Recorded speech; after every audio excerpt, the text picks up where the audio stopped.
virus que ya hemos detectado.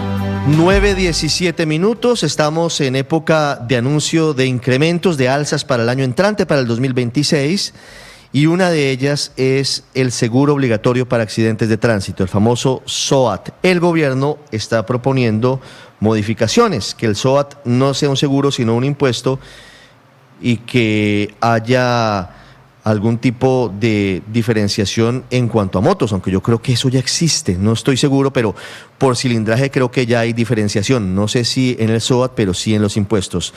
Gustavo Morales es el presidente de Fasecolda, que es el gremio de las aseguradoras en el país. Doctor Morales, buenos días. Hola Ricardo, buenos días, feliz Navidad para usted, para todo el equipo y para sus millones de oyentes. Hoy, ¿cómo se cobra el SOAT para motos, doctor Morales? Ricardo, usted tiene toda la razón. Esa propuesta del presidente, que muchos consideran válida, en el sentido de que los carros más grandes paguen más SOAT, más seguro obligatorio de accidente de tránsito del que, digamos, por razón del riesgo que general les correspondería, y que los vehículos pequeños y las motos paguen menos. Eso ha existido así desde 1986, cuando se creó el SOAT en Colombia, que, como usted bien sabe, es un modelo de política pública que ha sido exitosamente replicado en otros países. Entonces, eso ha sido así. El SOAT tiene una especie de tabla de cálculo donde esos vehículos pequeños y esas motos pagan menos SOAT del que, digamos, por un análisis puramente actuarial les correspondería, y los vehículos grandes pagan un poco más, y hay un esquema de subsidios cruzados. Entonces, la duda que usted expresó se responde de una manera afirmativa. En efecto, eso ya es así, pero además le agrego lo siguiente, Ricardo.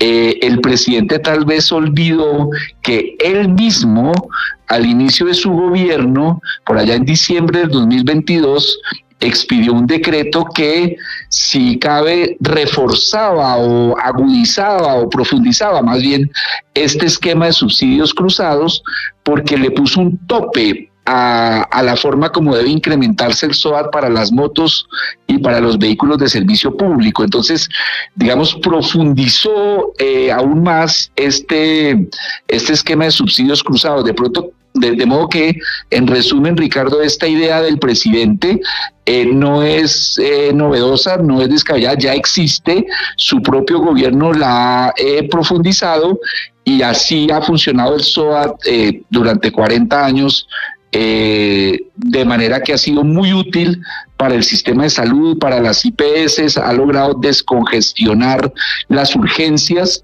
de modo que esa parte del subsidio cruzado yo creo que ya se puede dar por, como dicen popularmente, chuleada, ya existe. Fíjese usted, hace 40 años existe una ayuda de memoria para el presidente, que estaba anunciándolo como una posible gran novedad. Doctor Morales, ¿cuál es su opinión frente a la posibilidad que plantea el gobierno? El presidente le pide a su ministro de Hacienda que el SOAT deje de ser un seguro para convertirse en un impuesto. ¿Eso cómo funcionaría y cuál es su perspectiva, su opinión sobre esto? Correcto. Para ilustración de los oyentes, Ricardo, entonces el presidente plantea dos temas. Este primero, el subsidio cruzado, que muchos consideran que es un buen arreglo institucional, y nosotros frente a ese tema no tenemos mayor objeción, salvo recordar que ya así funciona el sistema. Pero sin duda la preocupación grande es esta idea muy general, muy de pasada, como mencionada por el presidente, de volverlo un impuesto. Eso sería, Ricardo y oyentes, un gran error. Mire usted, las aseguradoras del SOAT son las mejores pagadoras del sistema de salud. Por supuesto que hay problemas, ustedes con frecuencia los mencionan, el tema de las ambulancias, el tema del fraude, pero son problemas que se atienden con buena gestión pública. Pero vista la cosa de manera general, el SOAT es un gran triunfo de política pública. Le voy a dar un par de datos que pueden ilustrar el tema, Ricardo. El siniestro promedio en SOAT es 3 millones de pesos. Digamos, si uno coge todas las atenciones de accidentes de tránsito que se dan en el país y se pagan por las aseguradoras del SOAT, el promedio son 3 millones de pesos. Piense usted que la UPC del sistema de salud general es más o menos de 1,5 millones de pesos. O sea que el SOAT paga casi el doble por un accidente de tránsito que lo que paga el sistema de salud por todos los colombianos, por todas sus atenciones en salud. Y eso es una descarga al sistema público de salud. Meter esto en la unidad de caja del presupuesto general volvería muy difícil para esas más de 12.000 IPS que atienden accidentes de tránsito. ¿A quién le cobrarían? ¿Cómo se manejaría eso? ¿Cómo sería el vínculo entre la IPS y el Estado pagando eso? Pero además, yo no me alcanzo a imaginar cómo sería la transición de eso. Hoy en día, todos los ciudadanos responsables que tienen su SOAT vigente andan por las carreteras de Colombia y pueden acreditarle a la autoridad de tránsito que su SOAT está vigente. En el momento en que esto se vuelva un impuesto, ¿cómo se acreditaría eso?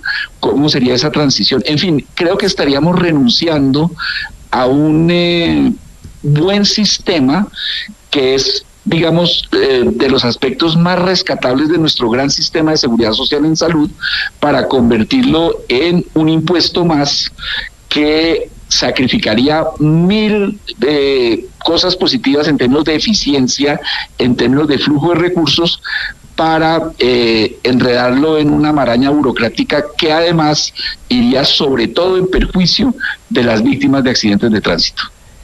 Claro, pero lo que pasa es que, doctor Morales, tanto las aseguradoras del SOAT como las aseguradoras de las EPS son para el presidente intermediarios financieros y por tanto, digamos, de alguna manera demonizadas por él por hacer esa labor de aseguramiento y lo que él dice, intermediación financiera.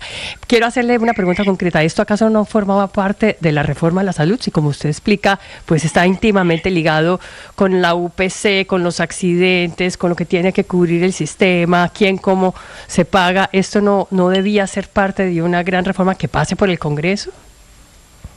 Por supuesto, eso es un punto muy importante, Paola. Esto tendría que pasar por una ley de la República con todo lo que eso implica y, por supuesto, por una ley de la República que tenga que ver con el sistema de salud, porque el SOAT es una patica no menor del gran sistema de salud, donde también está pues el tema de las EPS, está el tema de riesgos laborales, está el tema de las medicinas prepagadas, de las pólizas de salud, de los regímenes especiales. Es una arquitectura muy compleja y hace parte de ese esquema. En eso usted tiene toda la razón. Pero, Pablo, en cuanto al tema de que el SOAT, las aseguradoras del SOAT sean intermediarias financieras, eso es un gran error conceptual. No creo ni siquiera que el presidente nos esté viendo así, porque pues el presidente es una persona inteligente y no tendría por qué caer en ese gran error. Las aseguradoras no son intermediarias financieras. Las aseguradoras reciben una prima. Con esa prima constituyen unas reservas de una manera muy rigurosa y muy técnica, que además es una operación que está muy estrechamente vigilada por la Superintendencia Financiera, y tienen que administrar esas reservas y manejar sus rendimientos de esas reservas de tal manera que tengan la posibilidad de pagar los siniestros cuando esto ocurra. Recuerde usted que pues si usted, por ejemplo, hoy paga una prima del SOAT, esa prima no se va directamente a pagar siniestros el mismo día o al día siguiente. Eso va a esta bolsa que se llama las reservas, y eso es lo que garantiza y lo que permite afirmar que las aseguradoras del SOAT son las mejores pagadoras del sistema, porque manejan este esquema, este sistema de reservas. Por eso son aseguradoras y no meras intermediarias. Si fueran meras intermediarias, pues peso que reciben, peso que pagan. Y ahí sí no tendría ningún sentido el sistema. Pero como no lo son, etiquetarlas así, pues es resolver un problema que no existe. No lo son, pero para el presidente lo son, y por eso ha hablado de intermediación financiera a lo largo de todos estos 4 años de conversar y tratar de alguna manera de mover el tema de la reforma a la salud. De todas maneras, me vuelvo a mover un poco al primer tema, y es, sabiendo que esto difícilmente se puede convertir en un impuesto, el hecho de hablar de los subsidios cruzados y tal como lo ha planteado el presidente parece dar a entender que lo que quiere es que disminuyan las tarifas del SOAT que deben pagar las motos y los carros pequeños. ¿Es eso posible bajarles la tarifa que actualmente pagan? Y si se les baja, ¿qué pasa entonces con los otros, con la contraparte, con los del subsidio cruzado? ¿Cuánto más tendrían que subir y pagar, no sé, las camionetas grandes, las pick-up, en fin, los carros de mayor cilindraje? Dos cosas sobre eso. Una, ya hubo una reducción importante a las tarifas que pagan las motos y los vehículos de servicio público con esta medida que tomó el propio presidente a principios de su gobierno y que ya mencionábamos. Pero dos, estas reducciones y estos aumentos suceden todos los años. La Superintendencia Financiera, por mandato de la ley, tiene la labor de fijar las tarifas del SOAT. Y todos los años, entre otras por esta época de diciembre, el equipo muy de alto nivel que tiene la Superintendencia Financiera para esto, se sienta, mira las estadísticas de fraude, de accidentalidad vial, de costos, de costos de atención médica, de inflación de los servicios médicos, hace unos estudios actuariales y financieros y técnicos, juicios hicimos, y siempre, ustedes lo saben, es noticia en la última semana del año cómo quedaron las tarifas, de modo que el sector asegurador está acostumbrado a periódicas rebajas, periódicos aumentos, siempre y cuando esas rebajas y esos aumentos obedezcan a un juicioso estudio actuarial, como ha sucedido en los últimos años, incluido en este gobierno.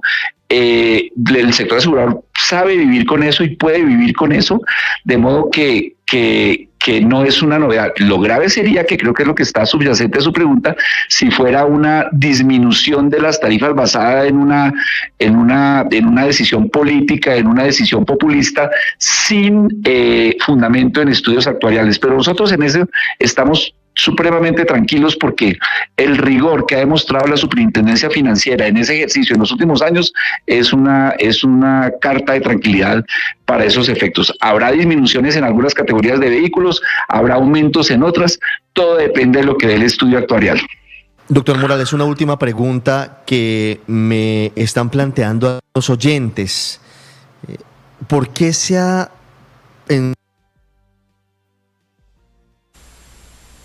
¿Aló? Ricardo, creo que lo perdí. Creo que perdimos a Ricardo, sí, pero yo creo que sí podemos seguir, doctor Morales, pues haciéndole preguntas, porque son muchos los colombianos que están aquí pendientes del SOAT. ¿Cuántos colombianos pagan hoy por el SOAT? ¿Cuántos no lo tienen? ¿Cuántos de los accidentes, no, que vemos todos los días, más en esta época que es diario tragedia en las carreteras, están con SOAT vencidos? ¿Ustedes tienen esas estadísticas de corte de cuentas? ¿Cómo cerramos el año 2025 en esta materia? Tenemos algunas de estas estadísticas, claro que sí, con cierre a octubre.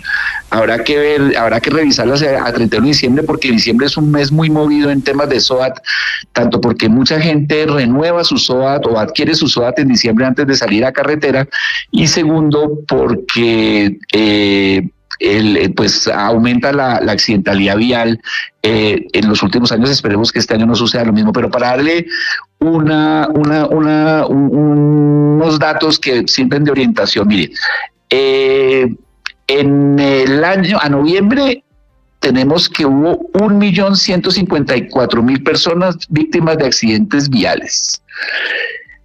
Pagamos en SOAT, en siniestros, 2.3 billones de pesos. Ese es un dato importante, porque si se sigue al pie de la letra la idea esbozada por el presidente, pues cabe la duda de quién y cómo y con qué prontitud se van a pagar esos siniestros.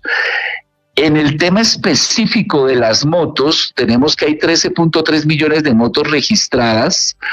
Y ese es un dato importante, porque resulta que el 88% de los siniestros viales en el país involucran una moto.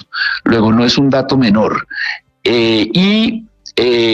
En un universo donde hay 7.7 millones de automóviles sin uso registrados en el Registro Único Nacional de Tránsito, nuestra estadística, y aquí contesto específicamente un pedazo de su pregunta, tenemos que el 47% de esos vehículos no tienen SOAT vigente. Y en el caso de las motocicletas, la evasión es un poco más alta, es del 57.3%. Entonces, ahí hay un problema que por supuesto se agudizaría si esto se convierte en un impuesto de tipo general. Tengo más estadísticas, Paola, pero no voy a aburrir a los oyentes con tanta cifra. Por supuesto, las podemos compartir cuando quieran con los periodistas de Blue. No, eso es clave, doctor Morales. Muy importante la explicación suya, pero quiero hacerle una última pregunta, porque me reportan varios oyentes que han tenido menos facilidades recientemente para la compra, renovación del SOAT que en otros momentos, que en otros años. ¿Qué está pasando? ¿Hay menos proveedores? Sí es cierto, y esto es importante, que se ha reducido el número de aseguradoras que ofrecen lo que llamamos técnicamente el ramo de seguros de SOAT. Hace unos años eran 10, 11, hoy en día hay 7 u 8. Por razones distintas, por razones empresariales, algunas empresas se han retirado. También es cierto que están llegando otras nuevas. Probablemente el próximo año vamos a tener 1 o 2 aseguradoras que van a incursionar en el ramo. Eso es una dinámica de mercado perfectamente normal. Pero, Ricardo, las aseguradoras han venido haciendo en los últimos años un enorme esfuerzo por facilitar el acceso al seguro, especialmente por los conductos digitales, incluso por las plataformas estas comerciales que todos conocemos, se puede adquirir el SOAT fácilmente, de modo que aquellos oyentes que hayan tenido problemas, la invitación es a que visiten las páginas oficiales, esto es muy importante para no ser víctima de fraude, las páginas oficiales de las compañías de seguros autorizadas por la Superintendencia Financiera, y ahí con seguridad van a encontrar un camino muy fácil para adquirir su SOAT. Eso es clave, 9:34 minutos. Es Gustavo Morales, presidente de Fasecolda, con nosotros. Doctor Morales, muchas gracias. Un abrazo, Ricardo, y de nuevo feliz Navidad para todos los oyentes y para el equipo. Estás escuchando Blue Radio.